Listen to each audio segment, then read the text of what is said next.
COVID. Nibdew l-ewwel mill-istrateġija ta' tilqim fejn bħalma kontu qegħdin tisimgħu għaddejjin tajjeb bit-tilqim u ħafna minnkom issa diġà tlaqmu wkoll. Infatti sa issa tajna 505,100 doses. Dan huwa tilqim dak kollu tal-vaccines li qegħdin jiġuna minn barra u kif jaslu aħna nkunu qegħdin niddistribbuhom ukoll lil dawk in-nies kollha li jkunu qegħdin japplikaw.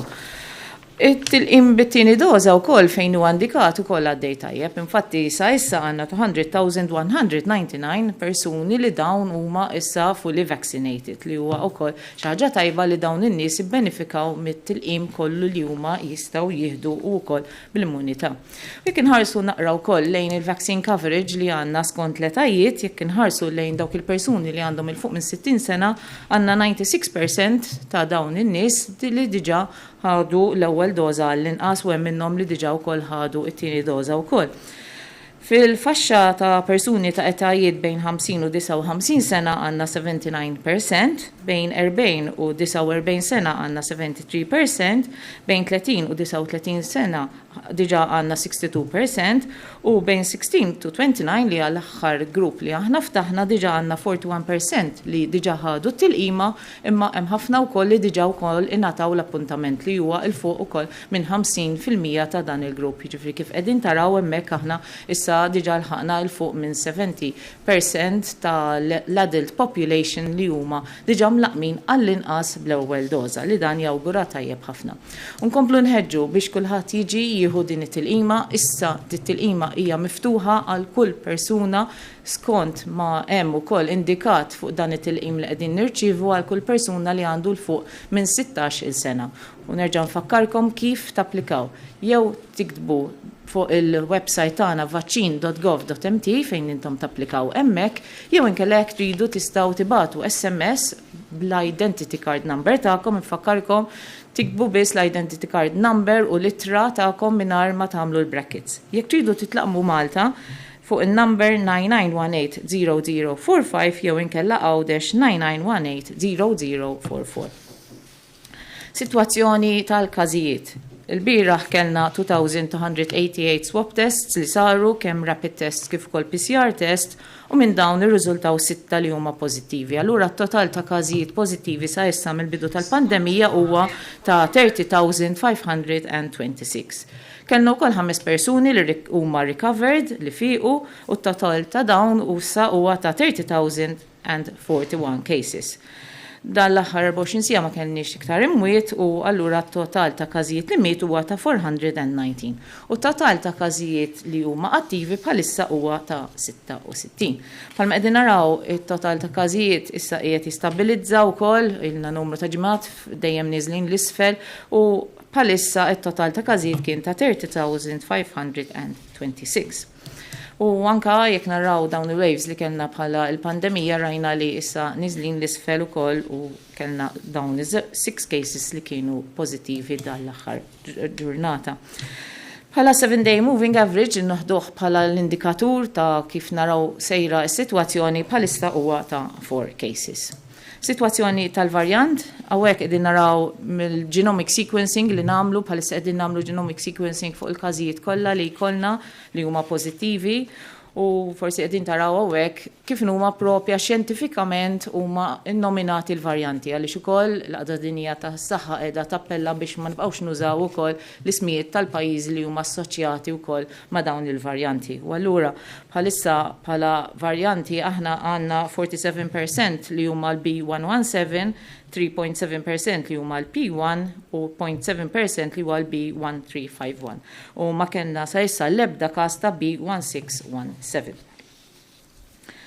Sitwazzjoni fl-isptarijiet. L-isptarijiet kull ma għandna każijiet huma biss 3 każijiet li jawgura tajjeb ukoll. Fl-ITU għandna pazjent wieħed li huwa recovered imma għadu qed jingħata l-kura għal COVID.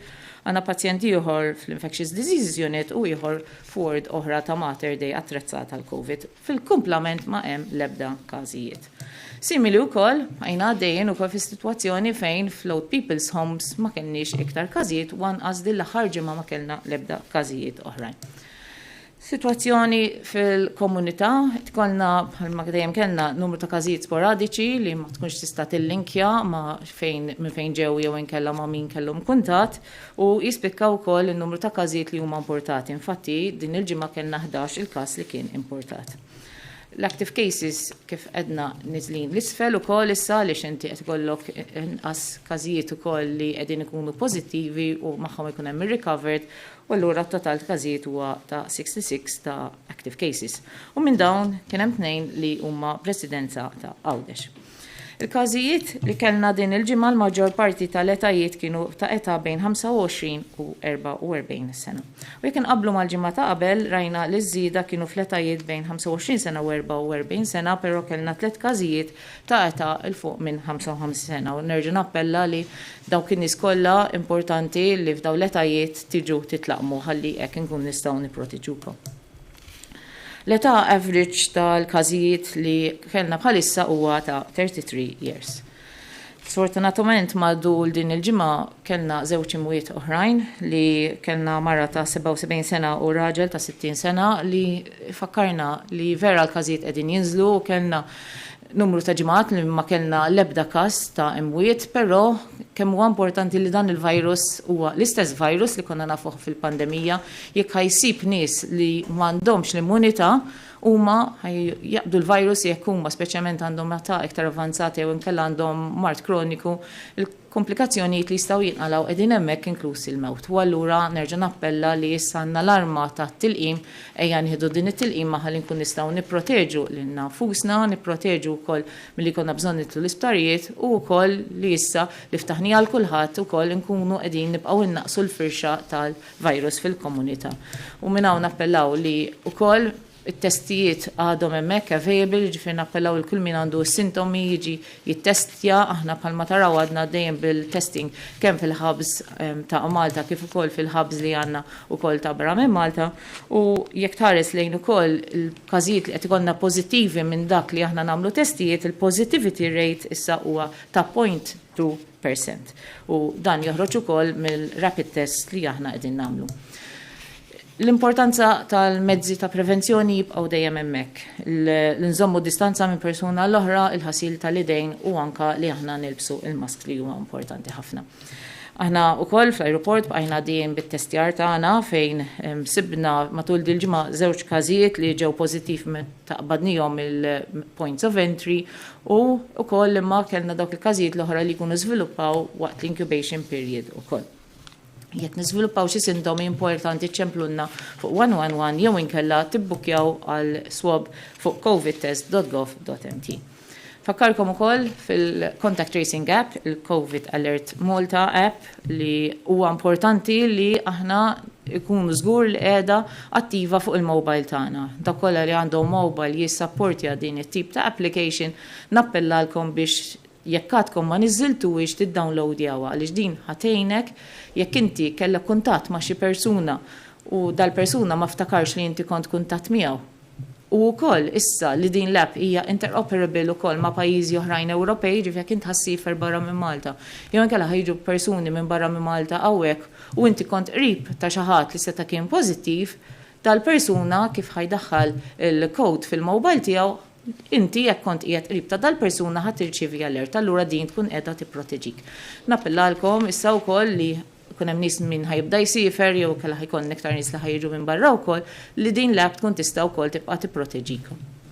U allura fis-sitwazzjoni li qegħdin bħalissa fejn għaddejjin tajjeb bit-tilqim, fakkarkom ukoll li kif għaddejjin ukoll fir-rilaxx ta' miżuri, però il-miżuri qegħdin nirrilaxxawhom mod gradwali, mod xjentifiku u wkoll f'kull post li qed jinfetaħ qed ikun hemm ukoll il-mezzi ta' mitigazzjoni biex aħna nkomplu innaqsu r-riskju. Nappella l kulħadd inkomplu segwu l-mezzi ta' prevenzjoni u min għadu ma applikax għat-tilqima ta' kwalinkwa età il fuq minn 16-il sena applikaw ħalli nlaqmukom. Grazzi. Welcome everyone to the COVID bulletin in English. The vaccination strategy is ongoing very well, and till now we have also administered 505,100 doses of the vaccination. And from these we have 200,199 persons who have been fully vaccinated, which is a very good program, and everyone is being offered this vaccination to be able to be protected. And we appeal to everyone, if you haven't applied yet, if you are aged over 16 years of age, apply on our website vaccine.gov.mt, and you can also send an SMS with your identity card number if you want to be vaccinated in Malta to 99180045 or in Gozo 99180044. The current situation in respect of the COVID cases that we've been having, yesterday we conducted 2,288 swab tests, and from these we have had 6 positive cases. So the total number of positive cases is 30,526. We had 5 persons who recovered, so the total recoveries is 30,041 cases, and we had in total from the beginning of the pandemic 419 deaths, and this leaves us with 66 active cases. The 7-day moving average is at 4 cases per day, and the positivity rate as well is going down with 0.2% of the positive cases from the total tests which are being carried out. Remind everyone the importance of continuing to adhere to the prevention measures of keeping a safe distance, sanitization of the hands, and also the importance of wearing a mask. It's important to continue to adhere to the mitigation measures, and also as we go along with the relaxation, where each place where we are relaxing the measures, it is important that we still take preventive actions in these locations. And also very important, if you haven't been vaccinated as yet, contact us through the website or by sending us an SMS so that we will be able to provide you with a vaccination. Thank you. Naddu għal-mistoqsijiet, Lavin Malta.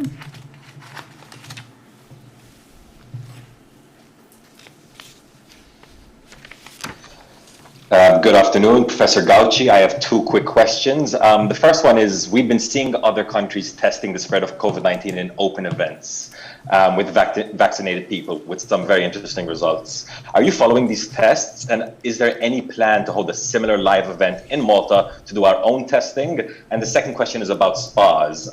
Is there a particular reason that spas remain closed, and why is attending spas in limited numbers considered risky? Thank you very much. Bħalma kon qegħdin naraw aħna bħalissa tul di l-pandemija kon qegħdin nagħmlu relaxation tal-measures bil-mod il-mod, u anka kon qegħdin nieħdu konsiderazzjoni s-sitwazzjoni bħalissa wkoll li għandna l-ammont sostanzjali ta' nies li huma mlaqmin ukoll. U parti mill-pjan tagħna wkoll huwa li bil-mod il-mod tara kif inti eventwalment imbagħad tista' tkun qiegħed tiftaħ ftit.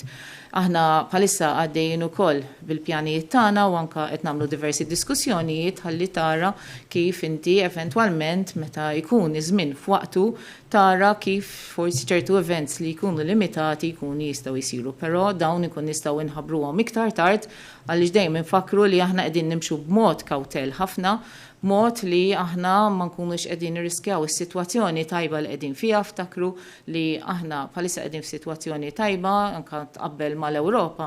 Aħna jekk tħares lejn il-14-day incidence rate tal-każijiet qegħdin l-inqas rata li hemm fl-Ewropa. L-uniku pajjiż li qiegħed aħjar minna fl-Ewropa li għandu inċidenza inqas minn tagħna hija ta' Iceland. U allura importanti li dil-ħidma kollha li għamel kulħadd inkomplu nżammu wkoll dan l-istat li qegħdin fih. Fuq spas, l-ispas la darba kienu fetħu l-pools, dawn huma miftuħin ukoll mal-pools u niftakru wkoll li fl-ispas hemm limitazzjoni wkoll bħala mitigation measures għaliex inti hemmhekk ħajkollok iktar ċertu postijiet li jkunu magħluqin, allura għandek iktar riskju, inti kollok ukoll aerosolization ta' ċertu ilma allura inti wkoll hemmhekk il-persuni jista' jkollok ukoll iktar riskju minn persuni oħrajn, allura huma miftuħin però dejjem bil-mitigation measures u bl-standards li huma pubblikati wkoll fuq il-website tagħna. Times of Malta, Julia. Hi, good afternoon, Professor Gauci. 3 questions, please. Could you give us an update on the enforcement of masks come July?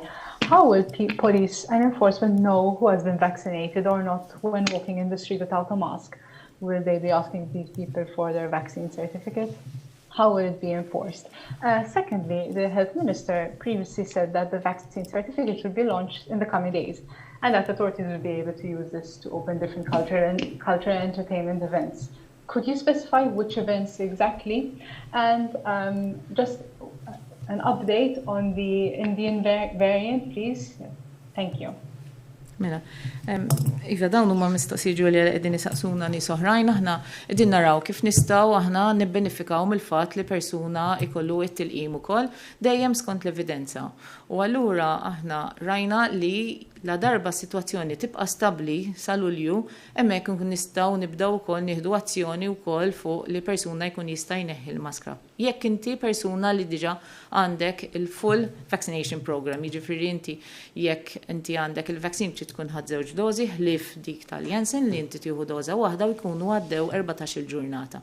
Hemmhekk persuna jkun eligibbli għal vaccine certificate li ħajkun jiġi llonċjat iktar tard ukoll. U allura sa dak iż-żmien hemmhekk f'Lulju persuni li huma fully vaccinated x'ħin joħorġu barra in public spaces huma jistgħu joqogħdu mingħajr il-maskra. Jekk jistgħu wkoll jekk huma qegħdin ma' persuna ieħor li wkoll huwa fully vaccinated ukoll jista' joqgħod miegħu. Però huma ħajkunu fi grupp ta' iktar minn 2 u mbagħad trid tintlibes il-maskra. Dan huwa importanti anke minħabba l-enforcement. U inti dan huwa li saqsejt ukoll u allura jekk inti ħajkollok enforcement officer bħalissa li qed jiġri jekk persuna jkun qiegħed mingħajr maskra dan jintalab l-identity card fiżikament. Simili wkoll la jasal ġurju naslu għal din il-miżura wkoll il-persuni li jkunu qegħdin mingħajr maskra jistgħu jintalbu il-vaccine certificate u l-identity card number biex inti tqabbel ukoll il-persuna u jekk persuna ovvja li għandu l-vaccine certificate allura hemmhekk dan ma jkunx qiegħed ħati li qiegħed mingħajr maskra u jista' jkun qiegħed jibqa' mingħajr il-maskra wkoll. Dan huwa l-mod ta' kif inkunu qegħdu nużaw il-vaccine certificate mhux biex insifru imma wkoll għall-użu lokali. U anke tieni li tkomplu wkoll mal-mistoqsija tal-ġurnalista qablek li aħna qegħdin naraw kif jistgħu jsiru dawn small events li inti tibbenefika wkoll mill-vaccination li għandek, però x'ħajiġri u kif huma qegħdin jiġu ppjanati nkun jistgħu jkunu imħabbrin iktar tard għax aħna qegħdin f'diskussjonijiet ukoll mal-stakeholders. Fuq il-varjanti bħalma semmejt qabel laqda dinja tas-saħħa wkoll qiegħda tgħid biex ma nibqgħux nużaw ukoll l-ismijiet li huma assoċjati mal-pajjiżi għax forsi tiddiskrimina wkoll il dawk il-pajjiżi fejn qed ikun hemm spread u anke pajjiżi li huma kienu minn tal-ewwel iskoprew ċertu varjanti u fuq li semmejt inti ma kellna l-ebda każ li kien issa pożittiv għal dan il-varjant. Net News? Wara s-sena tajjeb, prof, xi mistoqsijiet ma importanx bħalma nafu fl-ewwel ta' Ġunju ħajjiftaħ l-ajruport tal-turiżmu. Allura nafu li r-Renju Unit ma poġġiex lil-Malta fil-Green List iżda pajjiżi oħrajn minħabba l-firxja ma nafux li ma jafx eżatt il-varjant li oriġina fl-Indja fir-Renju Unit, ċertu pajjiżi tieħdu ċertu prekawzjonijiet fil-konfront ta' vjaġġar mir-Renju Unit. Ma nafx jekk hux envisage dan il-lok min-naħa tagħna la darba jibda Ġunju. Mistoqsija oħra tkompli ma' dik tal-kollega x'tip ta' attivitajiet qed taraw li se jiġu bżonn il-vaccine certificate u kellna mistoqsija minn insemmija partikolari li saqsewna li nafu li fil-waqt persuni nisa li huma tqal ma jaħdux it-tilqim jekk ma li tintemmi tqala u jkunu breastfeeding jekk jistgħux jitlaqmu f'dak iż-żmien jew le. U fl-aħħar nett rigward il-festi dal-aħħar il-Kurja qalet li il-deċiżjoni l-aħħar jgħid l-awtoritajiet tas-saħħa jekk qed taraw xi żmien meta se tittieħed id-deċiżjoni kif dan l-istaġun se jibda. Grazzi. Fuq l-Ingilterra qegħdin insegwu s-sitwazzjoni fl-Ingilterra fejn qegħdin naraw li varjanti li qegħdin jinfirxu wkoll hemmhekk, speċjalment f'pockets fejn ma kinux ħadu it-tilqim. U dan huwa importanti li anka kif qegħdin naħdmu għaw Malta wkoll li aħna qegħdin noffru t-tilqim lil kulħadd biex bekk inti tkun tista' tikkaverja lil kulħadd. U l-Ingilterra bħal kwalinkwa pajjiżi oħra aħna dejjem insegwu xi tkun għaddejja l-epidemioloġija u jekk aħna naraw li dan ikun qiegħed ta' riskju nkun qegħdin nagħmlu rekomendazzjoni għal dak kollu li jkun hemm bżonn jiġi bħalissa qegħdin nkomplu segwu s-sitwazzjoni. Bħalma tqabel ħafna għandhom kurżità wkoll fejn jistgħu jużaw dan il-vaccine certificate li ħajkun f'idejkom u allura aħna nkunu ma' żmien qegħdin inħabbru wkoll. Il-messaġġ bħalissa huwa ejjew tlaqmu issa ħalli intkom tkun tistgħu tkunu imlaqmin, tkun ikolkom l-immunità u jekk inti ħajkollok bżonn dan il-vaccine passport jkun qiegħed hemmhekk għaliex importanti tkun ħadd żewġ dożi u anke jkunu għaddew 14-il ġurnata. Saqsejt fuq jekk pregnant jew breastfeeding jistgħu jieħdu il-vaccination. Bħalissa il-persuni li huma pregnant maħniex qegħdin nagħtuhom il-vaccination ħlief jekk ikun hemm sitwazzjoni fejn l-obstetrician il-tabib kuranti ta' tqala jkun qed jara li dan ir-riskju ta' marra li hija forsi għandha komplikazzjoni oħrajn huwa għoli ħafna u hemmhekk nkunu qegħdin niddiskutu wkoll mal-obstetrician. Però in general mhix qiegħda tingħata lil nisa li huma pregnant. Fuq breastfeeding dan tista' tingħata, infatti ukoll fl-SPC qiegħda li inti tista' tagħti il-vaccination lil persuni li huma breastfeeding ukoll. Nfakkarkom li huwa tajjeb inti li jkollok l-om li tkun proteġuta wkoll għaliex niftakru li fitra biżżar ma nistgħux inlaqmuhom allura inti jkollok dak il-protection li jkun qiegħed ukoll għat-tarbija għaliex l-om tkun qribu ħafna tat-tarbija ukoll. Fuq il-festi aħna, il-festi speċjalment reliġjużi, aħna qegħdin f'kuntatt regolari wkoll mal-Kurja, mal-isfijiet kemm ta' Malta u kif ukoll ta' Għawdex u qegħdin naħdmu flimkien biex aħna wkoll għandna għan wieħed li aħna nkomplu nipproteġu il-ħajjiet tal-persuni. Malta Independent? Għallimlek Prof. Gawċi, irċevejna rapporti li jgħidu l-om marru għall-ewwel dożi tal-vaċċin jgħidu l-om ħadu l-Pfizer u mbagħad imorru għat-tieni doża u jgħidulhom li mhux il-Pfizer kienet per każu tkun il-Johnson & Johnson. X'jiġri f'dawn il-każijiet? It-tieni mistoqsija hija fuq każijiet importanti bħalma nafu l-iktar cohort ikunu għal ġimgħat konsekuttivi. Konsidraw introduċu xi iktar mekkaniżmi biex jitnaqsu dawn il-każijiet l-aħħar mill-aħħar għax inti dejjem tipprova tnaqqas. U l-aħħar mistoqsija bħala sintomi, qegħdin jonqsu f'każijiet li jkunu pożittivi wara li ħadu l-vaċċin jew baqgħu l-istess, jew forsi ma tkun ifejmu fuq għadi. Grazzi. Iva, meta persuni japplikaw għal vaccine dawn ħajjirċievu l-appuntament biex huma jkollhom id-data u l-ħin li għandhom imorru skont il-post fejn huma jingħataw il-vaccine. Il-vaccines li qegħdin nagħtu qegħdin ikunu skont it-tip ta' vaccine u skont il-post fejn inti tkun qiegħed tintbagħat għalija allura inti tkun qed tiġi offru dik it-tip ta' vaccine li tkun f'dak il-post. Ġifieri dawn huma il-vaccines li jingħataw. U it-tieni doża tingħata l-istess tip ta' vaccine li inti tajt bl-ewwel doża. Fuq l-imported cases, Iva, l-imported cases mhux Malta biss imma ħafna pajjiżi oħrajn qegħdin jaraw li qed ikollhom imported cases għaliex inti għandek l-epidemioloġija tal-każijiet mhuwiex kullimkien l-istess u anke l-firxa ta' tilqim mhijiex kullimkien l-istess. Aħna dejjem għamilna l-istajna biex fil-points of entry, ġifieri aħna għandna l-ajru u l-baħar tkun qed tipprova tillimita kemm tista' mill-każijiet li jkun qegħdin jidħlu li inti għandek il-persuni li jkun iridu ikollhom it-test jew inkella jkollhom il-vaccine certificate. U bħalma semmejna diġà aħna wkoll bordni bil-liġi ħajkun importanti ħafna li persuni li ma jistawx jitilgħu fuq ajruplani u inkella jitilgħu fuq vapur biex jiġu għaw Malta jekk huma m'għandhomx il-PCR test li sar within 72 hours jew inkella la darba se joħroġ iċ-ċertifikat ukoll ma jkollhomx dak il-vaccine certificate. Allura hemmhekk inti tkun qed tillimita kemm tista' il-persuni li jistgħu jiġu li jkunu pożittivi immedjatament dak il-ħin. Ukoll inti għandna il-mezzi ta' kontroll li għandna fil-post f'Malta li wkoll jistgħu jilimitaw il-firxa ta' dan il-virus li inti jista' jkun qed iġib persuna oħrajn għaliex dejjem inti fil-postijiet għandek il-mezzi ta' mitigazzjoni. U għalhekk li meta aħna ftaħna dawn il-postijiet fejn inti ħajkollok iktar kuntatt anke ma' turisti dejjem hemm il-mezzi ta' mitigazzjoni biex jekk inserta xi ħadd li huwa pożittiv dan ma jkunx qiegħed iferrixa allura aħna nkunu qegħdin nagħmlu breaking ta' chains of transmission kemm jista' jkun ukoll.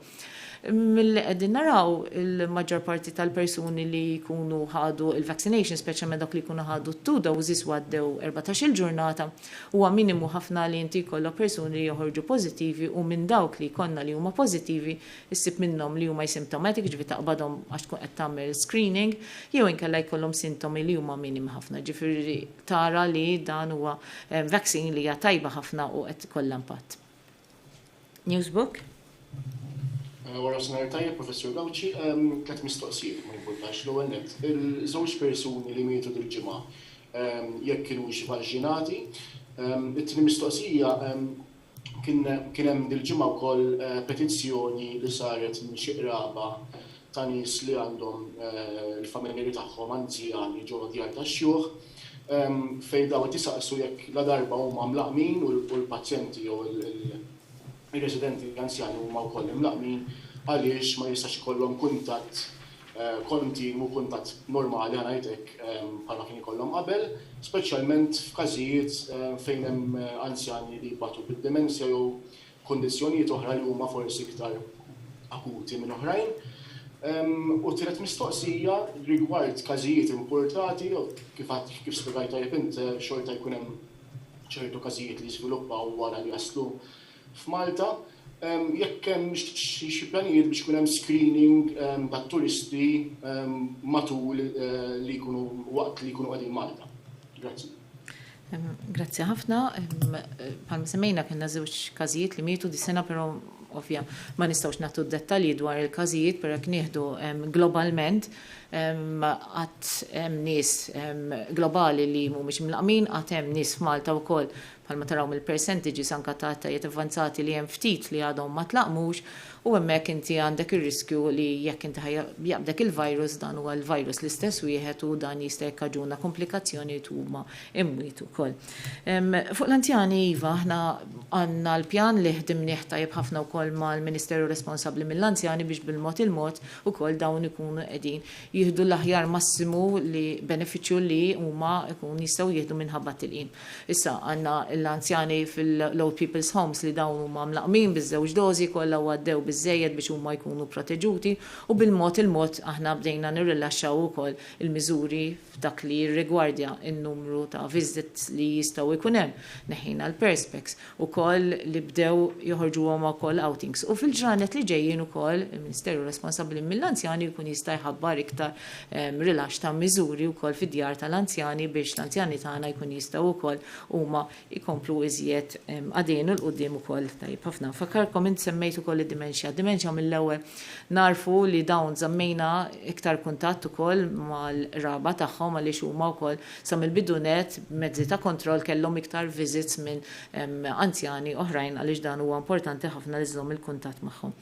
Bħalma semmejna fuq l-imported cases huwa importanti li dawn l-imported cases ħajjiġu negative PCR imma aħjar jekk ikollna każijiet ta' persuni turisti li jiġu wkoll li huma vaccinated u niftakru aħna għandna kemm turisti ġejjin u kif ukoll Maltin li ħajsifru barra jiġifieri jekk huma ħajkunu qegħdin msifrin barra huma wkoll ħajkunu esposti u dawn il-kontrolli kollha jkunu japplikaw kemm għat-turisti li jkunu ġejjin kif ukoll Maltin li jkunu ġejjin lura minn barra. Malta Today. Hi, good afternoon, Professor Gawci. I just have two questions. The first is regarding vaccine mixing. There have been reports that vulnerable teenagers who were given AstraZeneca in the past months will be given a different second dose. Can you confirm whether this is true? And if it is true, why have you gone against what you have said in the past? Is it safe to mix vaccines in this sort of ways or to give an AstraZeneca for first dose and for a second dose to give Moderna and Pfizer? And for my second question, if you're fully vaccinated and you come into contact with someone who tests positive, do you still have to quarantine and do you have to quarantine for the full 14 days? Thank you. Mela, żewġ affarijiet. Fuq vaccine mixing, bħalma semmejna l-SPC tal-vaccines, sa issa qegħdin jgħidulek jekk inti tajt l-ewwel doża b'tip ta' vaccine, inti tagħti it-tieni doża bl-istess vaccine ukoll. Kien hemm ċirkostanzi fejn kien hemm żgħażagħ li ngħataw l-AstraZeneca, f'ċirkostanzi fejn kien hemm każijiet li kienu vulnerabbli tajjeb li hemmhekk kien importanti ħafna li naqmuhom mill-ewwel. Però dawn issa qegħdin jingħataw iż-żewġ dosi tal-Pfizer biex huma jkollhom il-maximum protection biex huma jkun jistgħu jibbenefikaw mill-protection kollha li għandu. Tfakkarkom li l-etajiet ta' kif jingħataw il-vaccines ikunu skont ma jkunu saru il-clinical trials. Jiġifieri inti għandek il-kumpanija li tkun qiegħda tagħmel clinical trials fuq l-etajiet li huma differenti. U wara jiġu evalwati wkoll dawn il-clinical trials anke mill-kumitati tal-European Medicines Agency hemmhekk huma jkunu qegħdin joħorġu l-approval. U bħalma qegħdin naraw ukoll bħalissa għaddejja wkoll evalwazzjoni biex jaraw jekk jistax jitniżżel ukoll l-età għal Pfizer vaccine u dejjem aħna nkomplu nsegwu dak li jkun qiegħed jingħata bħala pariri min-naħa tagħhom.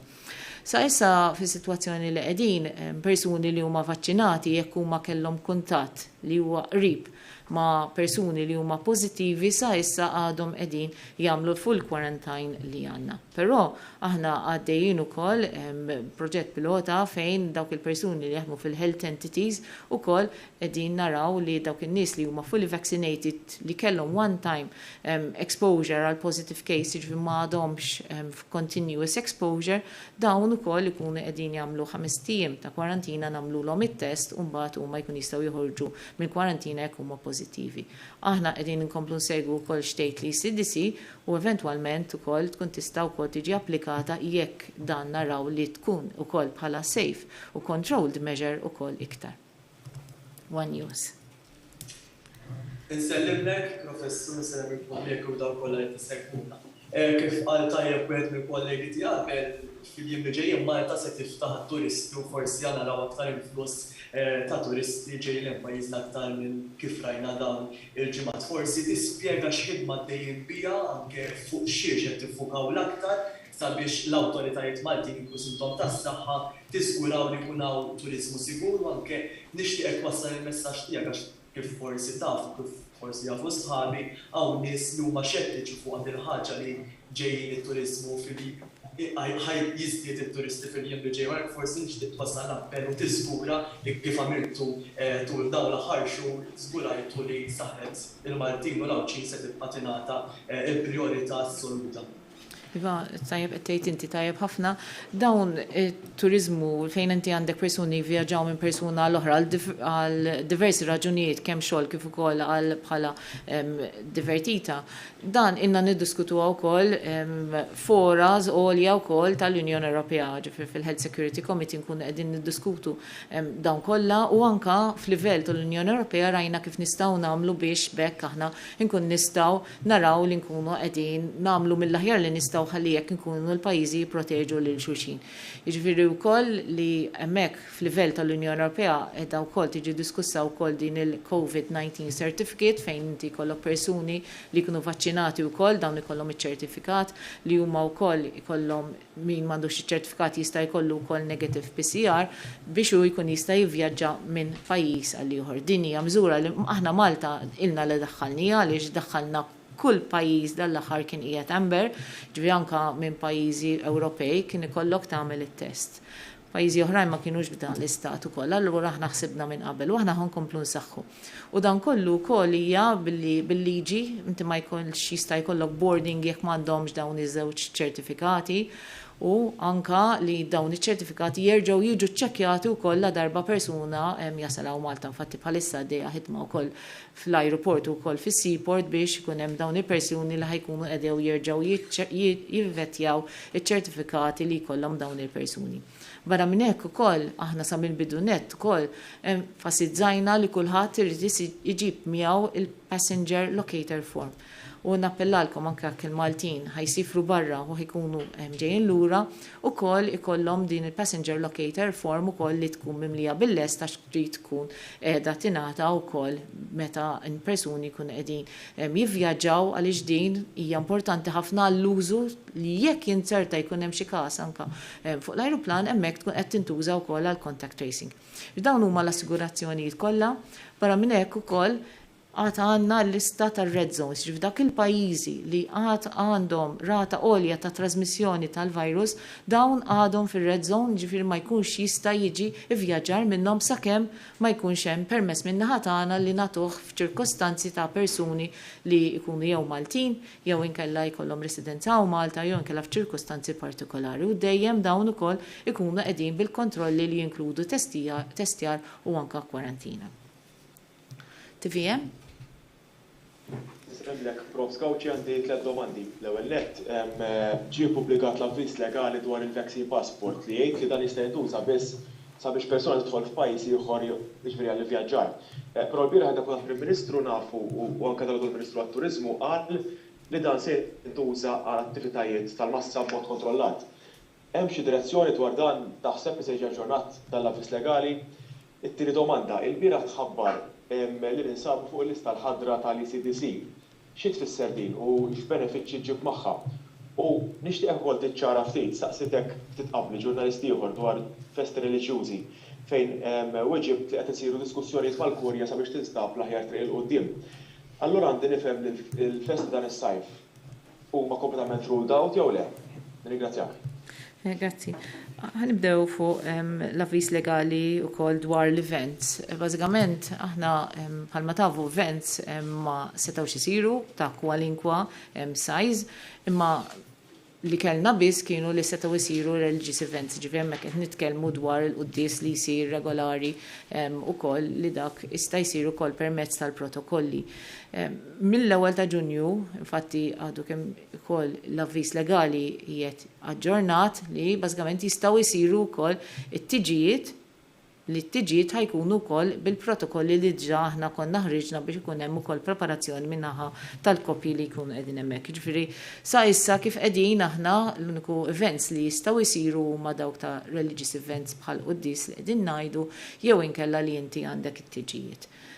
Użu ta' vaccine passport u mezzi oħra għal events oħrajn bħalma semmejt dawn qegħdin jiġu ippjanati, naraw kif jistgħu jsiru b'kontrollati, però bħalissa għadu żmien li aħna kif edna li f'Ġunju dawn huma l-affarijiet li għandna bħalissa u kif jasal il-waqt jekk l-affarijiet jibqgħu stabbli aħna nkun nistgħu inħabbru.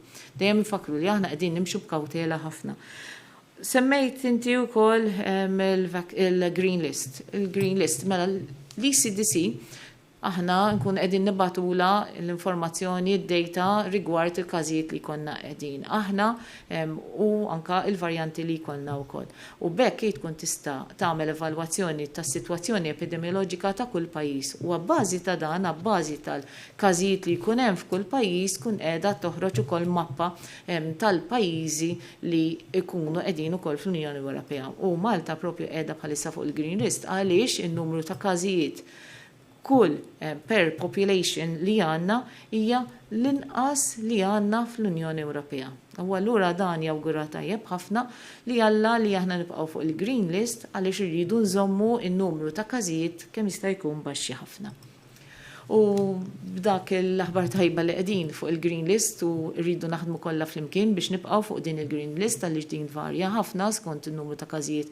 Fakkarkom li l-popolazzjoni Maltija hija żgħira, allura varjazzjoni fin-numri li jkollna ħatkun qiegħda tagħmel impatt mill-ewwel. Allura kull wieħed u waħda minnha nagħmlu ħidma tagħna billi nkomplu insegwu l-mezzi ta' prevenzjoni, insegwu l-mezzi ta' mitigazzjoni li għandna f'postijiet li huma miftuħin u li kulħadd jiġi mlaqam. Grazzi.